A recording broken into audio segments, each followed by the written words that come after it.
Hello everybody, welcome back to my channel, unless of course you're new here, in which case hi, hello, my name is Ashley, and welcome to my random little corner of the internet.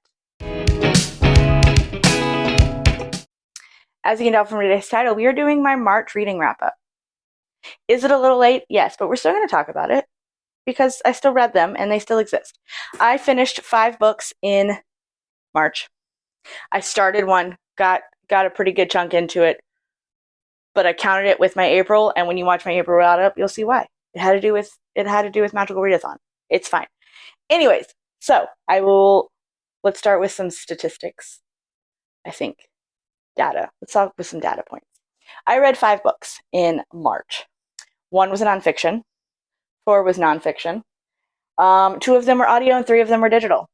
I didn't read any. I own 3 of the books physically, but I didn't physically read them because they were available as an ebook through my library, and it is easier for me to, I typically read at night when I'm going to bed or when I'm putting my son to sleep, and it's easier for me to read on my Kindle or on my tablet than it is for me to try to physically read a book, because I use just like the light of the TV, because I don't want the like book light shining in his face while he tries to fall asleep. I don't know. It makes sense to me. So yeah, so even though I physically own 3 books that I will show you, I read them all digitally, and that's fine.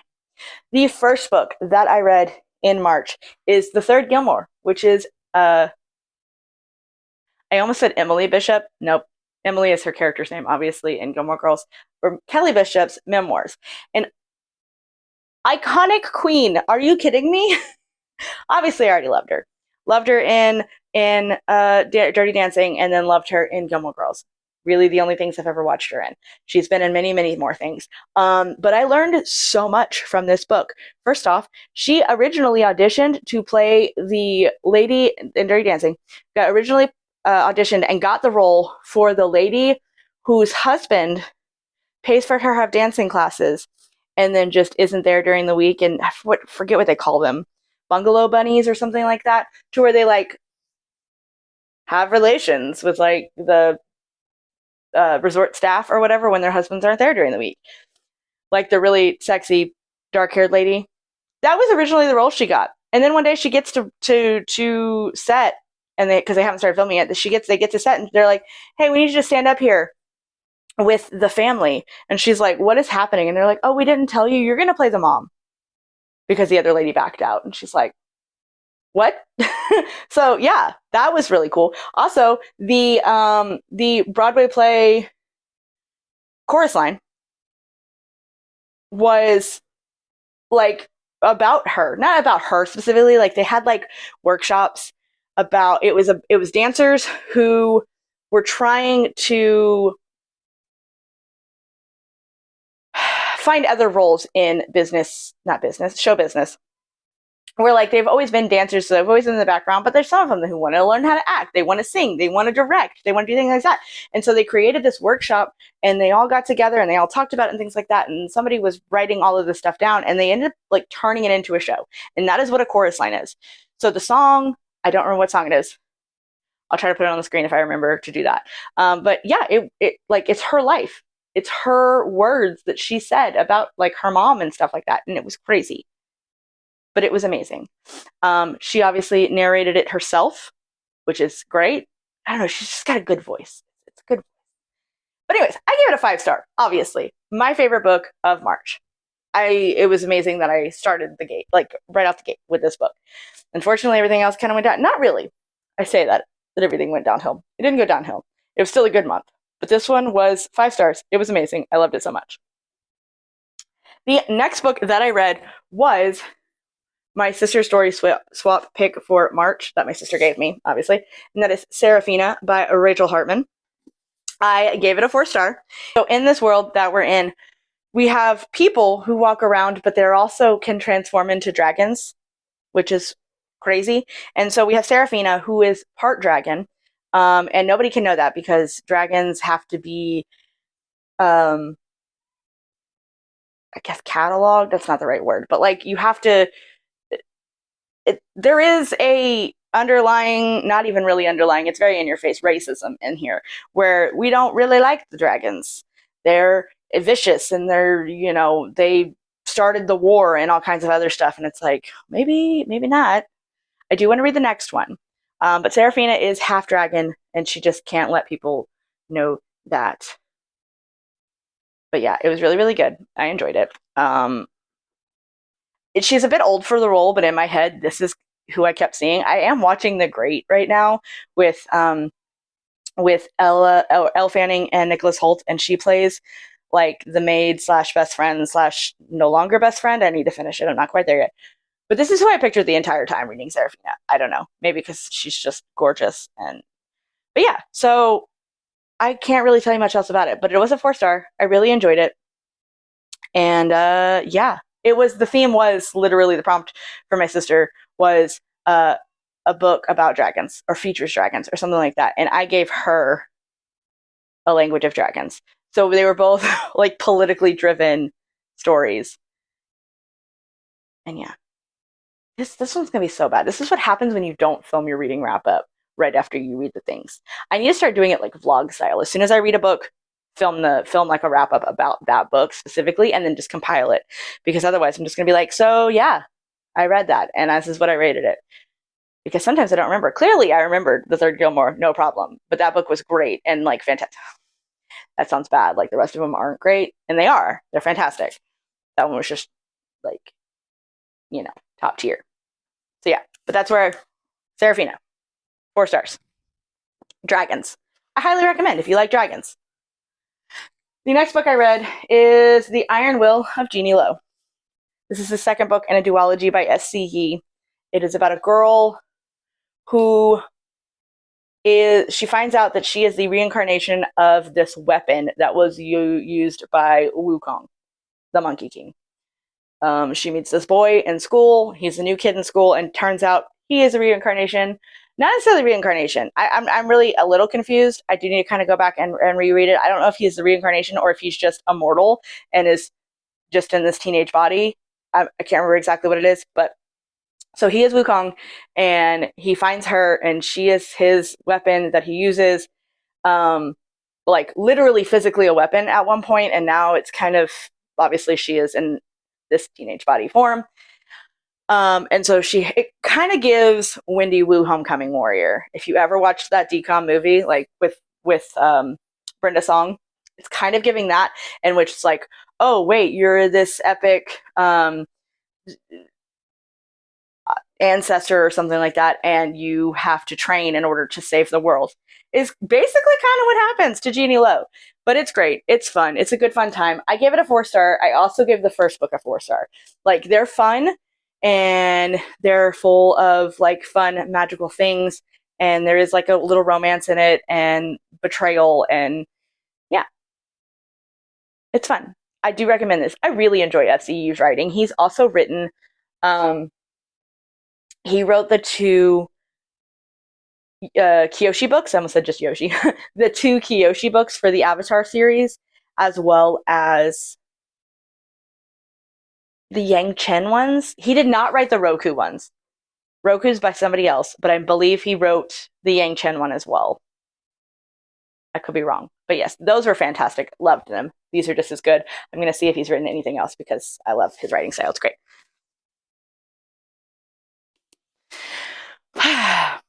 This is a great wrap-up. Okay, the next book I read was The Swan's Daughter by Roshani Chokshi. At some point, I'm going to be able to say that without stuttering. This is my Fairy Loot edition. Isn't it so pretty? It's so pretty. And we got art pages for them. And so, like, maybe if I can show them to you. Like, art overlays. So pretty. Yes. So this book is about our main character. Don't remember her name. Hold on.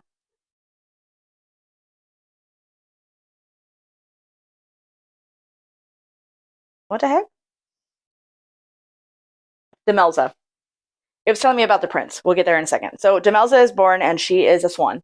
Much like when we talked about Seraphina, like they're humans that can be dragons, but they are dragons, but they can become human. Same thing with these guys. This particular species, they are swans, but they can become human. And when swans fall in love, they give their heart away to someone. That person gets a key, and that key can control their transformation. So basically, you have to make sure that that person who loves you really loves you, because they can use that key as a form of punishment. Her dad does it to her mom all the time, and then it finds out that when he has these, like, they have these babies, they have 5. That might be right. 5 eggs. These girls hatch. Demelza's a little different. She's not as beautiful and pretty and gorgeous as these other Swan sisters, but finds out that dad gets all of those keys when they're born, because, like, when babies are born, they just love you unconditionally. They don't know any better, and they expect their parents to love them unconditionally. Except dad also uses the key to punish them all the time and keep them in swan form or keep them in human form, depending on the sister, because some really love being a swan and some really love being in their human form. So, like, whatever. Then she finds out that she's going to be used for a sacrifice, because she is actually her dad's favorite, despite being like she thinks, why would I be the favorite? I'm the ugly one and I'm the blah, blah, blah, blah, blah, blah, blah. Turns out she's dad's favorite. So she finds out that she's going to be sacrificed for this spell of immortality that her dad, is trying to figure out. He is like the big bad kind of sorcerer of the land. So her and her mom hatch this plan, pun intended, that she's going to go to I forget what the palace is called, but it's like literally the opposite of the palace that they have. I think dad built both, and they're like partners, but it's the only place that he can't go. And Prince Eris is his family is like, you need to get married. Thing is that his family also has a curse in which whoever, I knocked the table, whoever falls in love with them or whoever they give their heart to controls. It's like whoever holds the heart of the king controls the land or something like that. And so, like, when the curse was originally made, people were like, oh, it's when they fall in love, blah, blah, blah. But then, like, they realized, wait, no, like, that could be literal. Like, we could just kill them and, like, physically hold their heart. And that would work, too. So this whole time, Prince Eris is like, I'm not getting married. Like, maybe the line can just end. And even though he has the example of his parents are still good. Like, his parents are still together and they're both alive and it's all good. Like, they literally fell in love and that's how they took that. But, like, everybody before them, they got killed. And so he's like, maybe I just don't get married. I don't know. But then they have like a bachelorette style, the selection style, like, competition where they bring all these girls, these princesses from, all these other kingdoms, and they go through all these trials to win the hand of Prince Eris. Demelza is there, but she is a contestant, but, like, she tells him on the first night, hey, I'm not here to be a contestant, but maybe I can't, because she shows up and she is like, her mom, I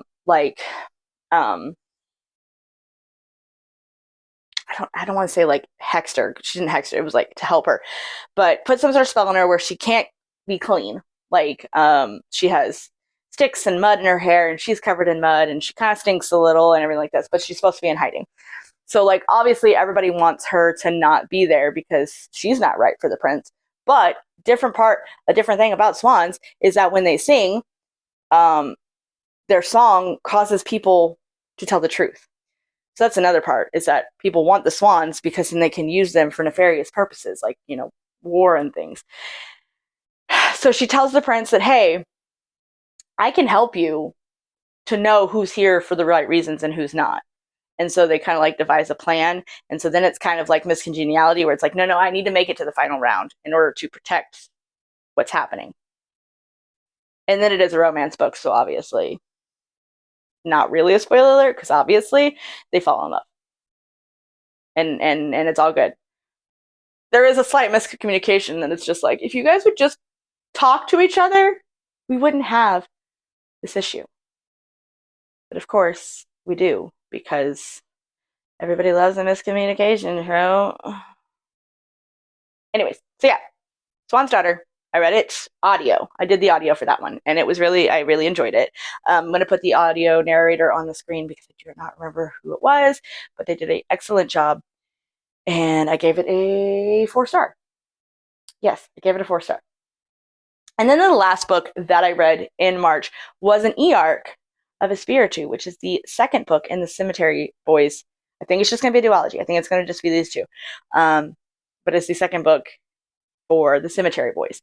And this one centers a lot more on Julian. I don't remember much of the first book, honestly. I only gave it a 3-star. But I do remember liking Julian a lot more than the other character. I don't physically have it because it was an e-art from NetGalley, so I can't remember what the other character's name is. But I do remember Julian.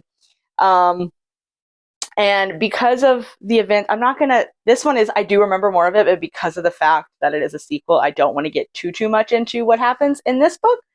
But because of what happens to Julian in the first book, a lot of things are happening in this book that are not great. Like, things are not going well. And so they have to figure out how to fix that. And then there's his friend who's also having some issues because of similar issues, or like similar things that's happened to him. And so they're trying to figure out who's behind all of it so that they can fix it and everybody can be okay. I gave this one a 4-star. I liked this one so much more than the first one. But it still wasn't... I feel like someone's signaling me outside the room. I think there is like a metal building right outside this window, and like the way that the tree is moving, and like I feel like, you know, whenever you see in the movies, people have like mirrors, and they're like, "Hey, Morse code." That's what I see out the corner of my eye, and it's driving me crazy. But yeah, I really did enjoy it. Just wasn't quite a 5-star. 5-star has to, I don't know, it has to be one of those that you just like, it's gonna stick with you forever. But it was still a really, really good book. I do recommend the series, or the duology. It's just the first book, I don't know. Maybe it's because I'm not, and I hate when people say this, I couldn't connect with it, blah, blah, blah. Like, I am not Hispanic, I am not Mexican, and therefore the culture is not something that I was like familiar with, and it was really fun to learn about. But like, all of the feelings they were having toward it, I was like, well, that's cool. I just don't know exactly how that feels. I don't know. I don't like saying that because it's like, okay, but I read about women who turn into dragons or swans, and I can't connect with that either. So I don't know if that was it or what. I don't know. I do enjoy other things written by Aiden Thomas. Absolutely loved the Sunbearer Trials duology. So their writing is also really good. Okay, so I went over my statistics at the beginning. One was nonfiction, obviously. That was the third Gilmore. The rest were fiction. My 2 audios were The Swan's Daughter and the third Gilmore, obviously. And then the rest were read digitally. And as an overall rating, I gave the month, essentially, a 4.2 average star rating. So still a good book. It's still a good month.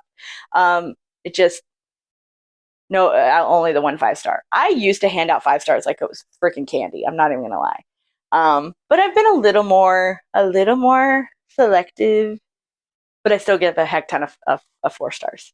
I'm not gonna lie. If I really enjoyed it and I'm like on the edge of my seat, you're gonna get a 4-star. And then like if I have to like take a minute because holy moly, my whole life has changed, you'll probably get in a 5-star. That's what it is. But yeah, so I don't know how to really wrap this video up because usually be like, what did you read in March? But I don't expect you to remember that because by the time this goes out, it's gonna be the middle of May. Because I was late on this one. I'm sorry.